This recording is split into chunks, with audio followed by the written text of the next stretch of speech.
Rapid fleet management services limited. Company ने नाम अपना थोड़ा सा फैंसी रख लिया है, बट है ये एक लॉजिस्टिक कंपनी। अभी अपना आईपीओ लेकर आ रही है, एसएमई सेगमेंट में अपना आईपीओ लेकर आ रही है।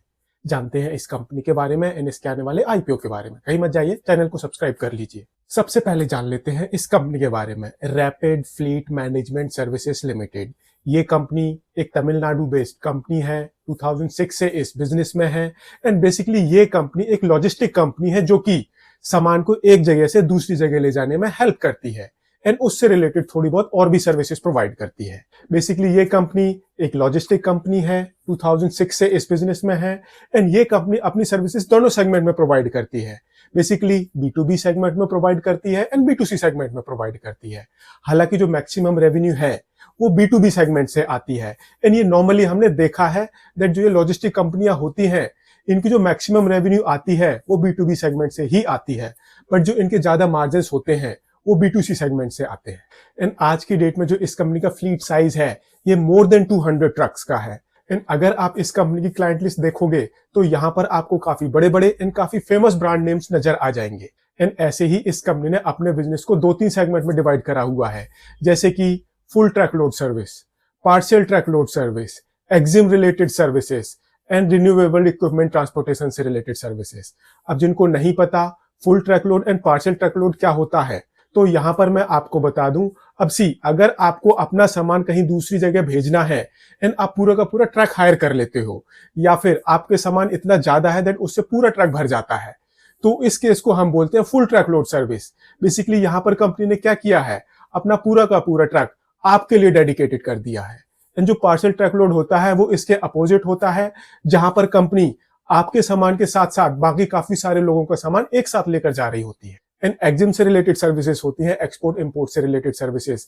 यहाँ पर जो कस्टम क्लियरेंस से रिलेटेड वर्क होता है वो आ जाता है। एंड जो रिन्यूएबल इक्विपमेंट ट्रांसपोर्टेशन सर्विसेज होती है, बेसिकली जो इस कंपनी की ये वाली सर्विसेज है, थोड़ी बहुत रेवेन्यू इस कंपनी की मार्च 2022 वाले ईयर में आई थी। फिर 23-24 ऑलमोस्ट जीरो था एंड इस साल के 6 महीने में इस कंपनी की थोड़ी सी रेवेन्यू आई है रिन्यूएबल इक्विपमेंट ट्रांसपोर्टेशन सर्विसेज से। अब यहां पर मैं आपको बता दूं दैट जो ये रिन्यूएबल इक्विपमेंट ट्रांसपोर्टेशन से रिलेटेड सर्विसेज होती हैं, यहां पर आपको काफी बड़े बड़े व्हीकल्स चाहिए होते हैं, कस्टमाइज्ड व्हीकल चाहिए होते हैं। आई एम प्रीटी श्योर अगर आपने रिन्यूएबल इक्विपमेंट का ट्रांसपोर्टेशन देखा होगा तो आप इस पर्टिकुलर बात को इजीली समझ पाओगे। अब यहां पर मैं आपको एक बात और बता दूं, जब से इंडिया के अंदर ई कॉमर्स का बूम आया है तो जो ये लॉजिस्टिक्स से रिलेटेड कंपनियां हैं इन्होंने अपने शेयर होल्डर्स को मल्टी बैगर रिटर्न्स दिए हैं। अब ये कंपनी काफी छोटी कंपनी है, एसएमई सेगमेंट में ऑपरेट कर रही है एंड इस कंपनी ने कुछ एक कंपनीज को अपना कॉम्पिटिटर रिकॉग्नाइज करा है। एक तो है प्रीमियर रोड लाइन एंड दूसरी है एवीजी लॉजिस्टिक्स। एवीजी लॉजिस्टिक्स ये काफी पुरानी कंपनी है एंड इस कंपनी का अगर हम लॉन्ग टर्म का चार्ट देखते हैं तो हमको एक काफी कंसर्निंग पिक्चर नजर आएगी, बिकॉज इस कंपनी ने बहुत सारे इन्वेस्टर्स को काफी ऊंचे लेवल पर फंसाया हुआ है। एंड जो दूसरी कंपनी है प्रीमियर रोड लाइंस, इस कंपनी का आईपीओ कुछ ही टाइम पहले आया था एंड नाउ इस कंपनी का शेयर ये अपने आईपीओ प्राइस के आसपास आ गया है। बेसिकली जो ये दोनों कंपनियां हैं इन्होंने अपने इन्वेस्टर्स को ठीक ठाक रिटर्न्स भी दिए हैं। उन इन्वेस्टर्स को ये ठीक ठाक रिटर्न्स दिए हैं जिनको पता है मुझे कंपनी के अंदर कब एंटर करना है एंड कब वहां से एग्जिट करना है। अगर आप उनमें से हो जिन्होंने long term point of view से इन कंपनीज के अंदर इन्वेस्ट करा है तो फिर वहां पर आप एक किस्म से फंस कर रह गए हो। एंड ऐसा कुछ हमें इस कंपनी के केस में नजर आता है। इनफैक्ट काफी कंसर्निंग पिक्चर नजर आती है जब हम इस कंपनी के फाइनेंशियल्स देखते हैं। आई मीन आप इमेजिन करोगे, एक काम करते हैं इस कंपनी के फाइनेंशियल्स ही देख लेते हैं। एसेट बेस से शुरू करते हैं। मार्च 2022 में कंपनी का एसेट बेस था 75 करोड़ रुपीस का, फिर ये 71 करोड़ रुपीस का आ गया है, फिर ये 70 करोड़ रुपीस का हो गया है एंड इस साल के 6 महीने में कंपनी का एसेट बेस ये 100 करोड़ रुपीस को क्रॉस कर गया है। इस कंपनी की जो रेवेन्यू है एक किस्म से वो स्टैटिक है। मार्च 2022 में 114 करोड़ रुपीस की थी, फिर कम हुई है 106 करोड़ रुपीस के आसपास आ गई है, फिर बढ़ी है 116 करोड़ रुपीस तक पहुंच गई है एंड इस साल के 6 महीने में काफी अच्छा ग्रोथ देखने को मिला है एंड ये 87 करोड़ रुपीस को क्रॉस कर गई है। ऐसे ही इस कंपनी का प्रॉफिट वो धीरे धीरे बढ़ता जा रहा है। मार्च 2022 में 3.4 करोड़ रुपीस का था, फिर ये 4.7 करोड़ रुपीस का हो गया है। मार्च 2024 में ये 8.07 करोड़ रुपीस का है एंड इस साल के 6 महीने में इस कंपनी ने 7 करोड़ रुपए का प्रॉफिट कमा लिया है। एंड ये कंपनी अपने ऑपरेशन से पॉजिटिव कैश जनरेट कर रही है। करंट में इस कंपनी की बुक्स में 34 करोड़ रुपीस की बोरोइंग है। यहाँ पर काफी बड़ा एंड सडन जंप देखने को मिला है।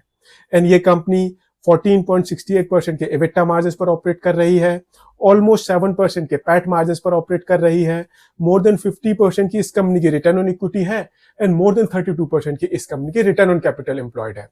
तो अगर हम इस कंपनी के फाइनेंशियल्स ओवरऑल ब्रॉडर सेंस में देखें तो सी टिल मार्च 2024 कंपनी का एसेट बेस कम होता जा रहा था।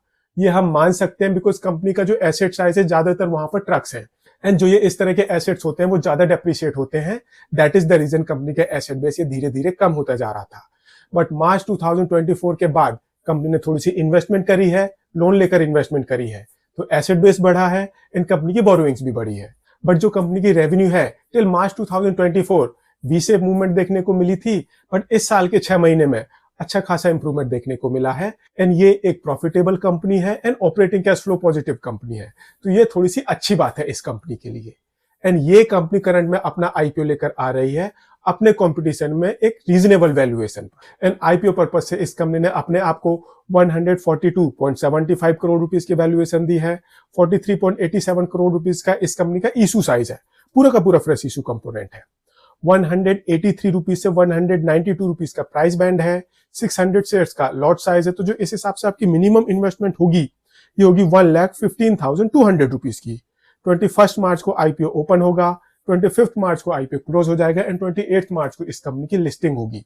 एंड इस आईपीओ के थ्रू जो भी पैसे इस कंपनी के पास आएंगे, ये कंपनी कुछ ट्रक्स परचेज करेगी, कुछ पैसे यूज होंगे वर्किंग कैपिटल की मैनेजमेंट के लिए, बिकॉज आप मान के चलो जो इस कंपनी का बिजनेस मॉडल है यहाँ पर अच्छा खासा कैश चाहिए होता है आपको वर्किंग कैपिटल की मैनेजमेंट के लिए एंड थोड़े से पैसे यूज होंगे जनरल कॉर्पोरेट पर्पसेस के लिए, आईपीओ से रिलेटेड एक्सपेंसेस के लिए।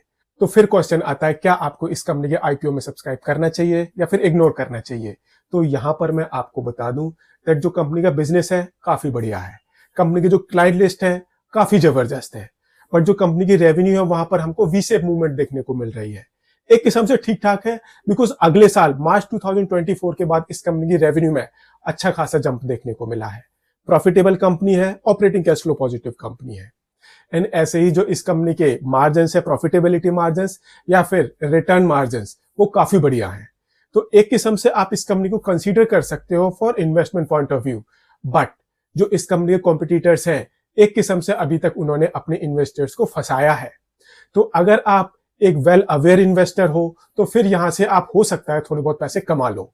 बट अगर आप उनमें से हो जो बिलीव करता है एक बार आईपीओ आया शेयर्स बाय कर लो एंड देन स्लीप, सो जाओ एंड देन आपने लॉन्ग टर्म के लिए उस कंपनी के अंदर इन्वेस्टमेंट कर देते हो, तो फिर आपको इस तरह की कंपनी में इन्वेस्ट करने से पहले 10 बार सोचना चाहिए।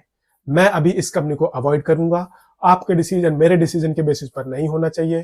थोड़ा सा सोच समझ कर अपना डिसीजन लें एंड इन्वेस्टमेंट एडवाइजर से कंसल्ट करने के बाद अपना डिसीजन लें।